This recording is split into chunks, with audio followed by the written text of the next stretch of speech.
Chapter 4. The Pruning Shears of Revision. Quote, "The second man is the Lord from heaven." End quote. 1 Corinthians 15:47. Quote, "Never will he say caterpillars. He'll say, quote, there's a lot of butterflies as is to be on our cabbages, Prue." End quote. He won't say, quote, it's winter. End quote. He'll say, quote, summer is sleeping. End quote. And there is no bud little enough nor sad-colored enough for Kester not to calling it the beginnings of the blow. End quote. Mary Webb from Precious Bain. The very first act of correction or cure is always, quote, revise, end quote. One must start with oneself. It is one's attitude that must be changed. Quote, what we are, that only can we see. End quote. Emerson. It is a most healthy and productive exercise to daily relive the day as you wish you had lived it, revising the sins to make them conform to your ideals. For instance, suppose today's mail brought disappointing news. Revise the letter, mentally rewrite it, and make it conform to the news you wish you had received. Then, in imagination, read the revised letter over and over again. This is the essence of revision. And revision results in repeal. The one requisite is to arouse your attention in a way and to such intensity that you become wholly absorbed in the revised action. You will experience an expansion and refinement of the senses by this imaginative exercise and eventually achieve vision.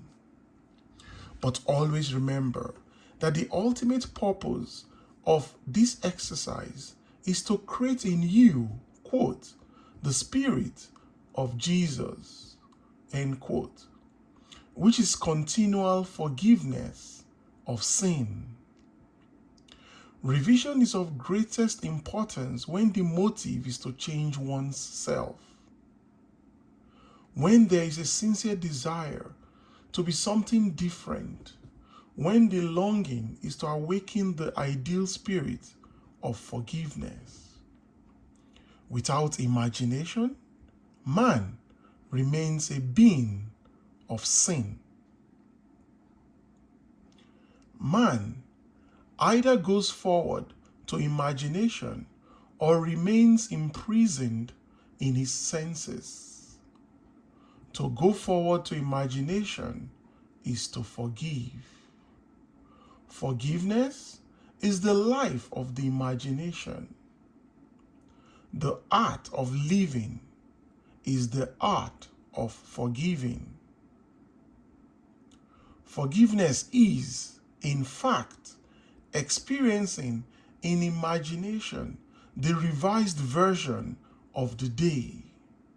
Experiencing in imagination what you wish you had experienced in the flesh. Every time one really forgives, that is, every time one really relieves the event as it should have been lived, one is born again. Quote, Father, forgive them. end quote, is not the plea that comes once a year, but the opportunity that comes every day. The idea of forgiving is a daily possibility, and if it is sincerely done, it will lift man to higher and higher levels of being. He will experience a daily Easter or Passover. And Passover is the idea of rising transformed. And that should be almost a continuous process. Make revision a daily habit. Freedom and forgiveness are indissolubly linked. Not to forgive is to be at war with ourselves, for we are freed according to our capacity to forgive. Quote, forgive, and you shall be forgiven. End quote. Luke chapter 6, verse 37. Forgive, not merely from a sense of duty or service. Rather, forgive because you want to. Quote, thy ways are ways of pleasantness, and all thy paths are peace. End quote. Proverbs 3, verse 17. You must take pleasure in revision. You can forgive others effectively only when you have a sincere desire to identify them with their ideal. Duty has no momentum. Forgiveness is a matter of deliberately withdrawing attention from the unrevised day and instead giving full strength and joyful attention and energy to the revised day. If a man begins to revise even a little of the vexations and troubles of the day, then he begins to work practically on himself. Every revision is a victory over himself, and therefore a victory over his enemies or foes. Quote, a man's foes or enemies are those of his own household. End quote. Matthew chapter 10, verse 36. And his household is his state of mind. He changes his future as he revises his day. When a man practices the art of forgiveness, of revision, however factual the sin on which side rests, he revises it, and his imagination then gazes on one never before witnessed. When a man practices the art of forgiveness, of revision, however factual the sense or sin on which side rests, he revises it with his imagination and gazes on it as one never before witnessed. The magnitude of the change which any act of revision involves makes such change appear wholly improbable to the realist, the unimaginative man. But the radical changes in the fortunes of the prodigal son, as stated in Luke chapter 15, from verse 11 to 32, were all produced by, quote, change of heart, unquote. The battle man fights is fought out in his own imagination. The man who does not revise the day has lost the vision of that life, from the likeness of which it is the true labor of the Spirit of Jesus to transform his life. All things whatsoever ye would that men would do to you, even so do ye to them. For this is the law. Matthew 7, verse 12. Here is the way an artist's friend forgave herself and was set free from pain, annoyance, and unfriendliness. Knowing that nothing but forgetfulness and forgiveness will bring us to new values, she cast herself upon her imagination and escaped from the prison of her senses. Here is what she wrote. Quote, Thursday, I taught classes all day in the art school. Only one small thing marred the day. Coming into my afternoon classroom, I discovered the janitor had left all the chairs on top of the desks after cleaning the floor. As I lifted a chair down, it slipped from my grasp and struck me a sharp blow on the instep of my right foot. I immediately examined my thoughts and found that I had criticized the man for not doing his job properly. Since he had lost his helper, I realized he probably felt he had done enough, more than enough, and it was an unwanted gift that had bounced and hit me on the foot. Looking down at my foot, I saw both my skin and nylons were intact, so I forgot the whole thing. Quote, later that night, after I had been working intensely for about 3 hours on a drawing, I decided to make myself a cup of coffee. To my utter amazement, I couldn't manage my right foot at all, and it was giving out great bumps of pain. I hopped over to a chair and took off my slippers to look at it. The entire foot was a strange purplish pink, swollen out of shape and red hot. I tried walking on it and found that it just flapped. I had no control over it whatsoever. It looked like one of two things. Either I had cracked a bone when I dropped the chair on it, or something could be dislocated. Quote, no use speculating what it is. Better get rid of it right away. End quote. So I became quiet, all ready to melt myself into the light. To my complete bewilderment, my imagination refused to cooperate. It just said no. This sort of thing often happens when I am painting.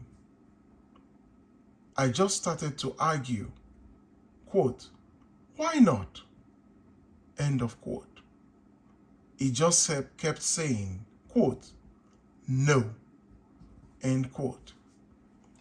Finally, I gave up and said, quote, you know I am in pain. I am trying hard not to be frightened, but you are the boss. What do you want to do? End quote. The answer? Quote, go to bed and review the day's events. End quote. So I said, quote, all right, but let me tell you, if my foot isn't perfect by tomorrow morning, you have only yourself to blame. End quote. After arranging the bed clothes so they didn't touch my foot, I started to review the day. It was slow going as I had difficulty keeping my attention away from my foot. I went through the whole day, saw nothing to add to the chair incident.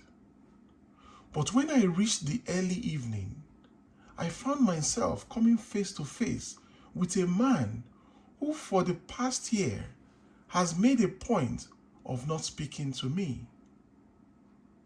The first time this happened, I thought he had grown deaf.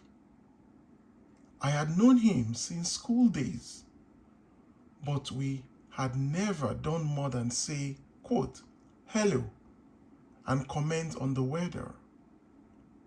Mutual friends assured me I had done nothing wrong, that he had said he never liked me and finally decided it was not worthwhile speaking to me. I had said, quote, hi, end quote. He hadn't answered. I found that I thought to myself, quote, poor guy, what a horrid state to be in. I shall do something about this ridiculous state of affairs, end quote.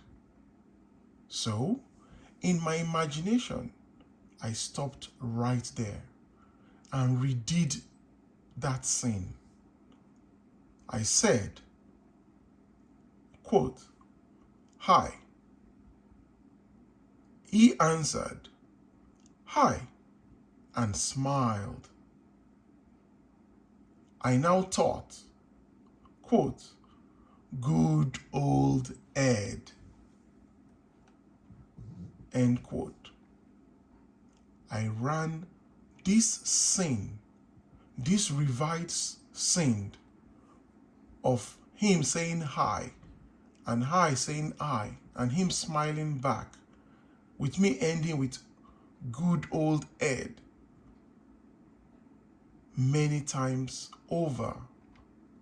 I ran this scene over a couple of times and went on to the next incident and finished up the day in my revised version of the day in my imagination. After I finished, I asked my imagination, quote, now what? Do we do my foot or the concert? End quote. I had been melting and wrapping up a wonderful present of courage and success for a friend who was to make her debut the following day, and I had been looking forward to giving it to her tonight. My imagination sounded a little bit solemn as it said, quote, let us do the concert. It will be more fun, end quote. Quote, but first, couldn't we just take my perfectly good imagination foot out of this physical one before we start? End quote. I pleaded. By all means, was the answer. That done, I had a lovely time at the concert, and my friend got a tremendous ovation. By now, I was very, very sleepy and fell asleep doing my project. The next morning, as I was putting on my slippers, I suddenly had a quick memory, a picture of withdrawing a discolored and swollen foot from the same slipper. I took my foot out and looked at it. It was perfectly normal in every respect. There was a tiny pink spot on the instep where I remembered I had hit it with the chair. Quote, "What a vivid dream that was," end quote. I thought as I dressed. While waiting for my coffee, I wandered over to my drafting table and saw that all my brushes were lying helter-skelter and unwashed everywhere. Quote, "Whatever possessed you to leave your brushes like that?" End quote. I seem to be asking myself. Quote, "Don't you remember? It was because of your foot." End quote. So, it hadn't been a dream after all, but a beautiful healing. She had won by the art of revision what she would never have won by force. In heaven, the only art of living is forgetting and forgiving, especially to the female. This is a quote from Blake. We should take our life not as it appears to be, but from the vision of this artist, from the vision of the world made perfect that is buried under all minds, buried and waiting for us to revise the day. We are led to believe a lie when we see with and not through the eyes. Quote by Blake. A revision of the day and what she had held to be so stubbornly real was no longer so to her, and like a dream had quietly faded away. You can revise the day to please yourself, and by experiencing in imagination the revised speech and actions not only modify the trend of your life story, but turn all its discords into harmonies. The one who discovers the secret of revision cannot do otherwise than let himself be guided by love.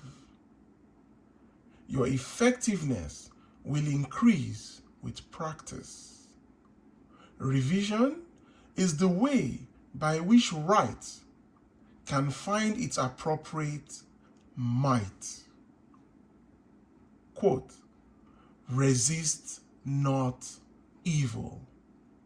End quote. Matthew chapter 5, verse 39. For all passionate conflicts results in an interchange of characteristics. Quote, "To him that knoweth to do good, and doeth it not, to him it is sin." End quote. James chapter 4, verse 17. To know the truth, you must live the truth. And to live the truth, your inner actions must match the actions of your fulfilled desire. Expectancy and desire must become one. Your outer world is only actualized inner movement. Through ignorance of the law of revision, those who take to warfare are perpetually defeated. Only concepts that idealize depict the truth. Only concepts that idealize depict the truth. Your ideal of man is his truest self. It is because I firmly believe that whatever is most profoundly imaginative is, in reality, most directly practical, that I ask you to live imaginatively and to think into and to personally appropriate the transcendent saying, quote, Christ in you, the hope of glory, end quote. Colossians 1 verse 27.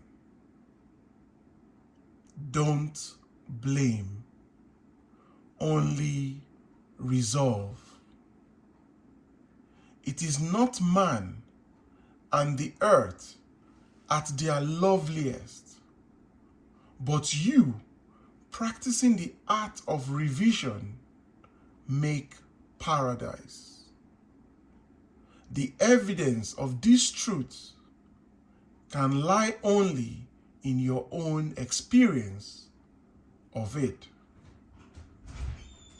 Try revising the day. It is to the pruning shears of revision we owe our prime fruit. End of chapter.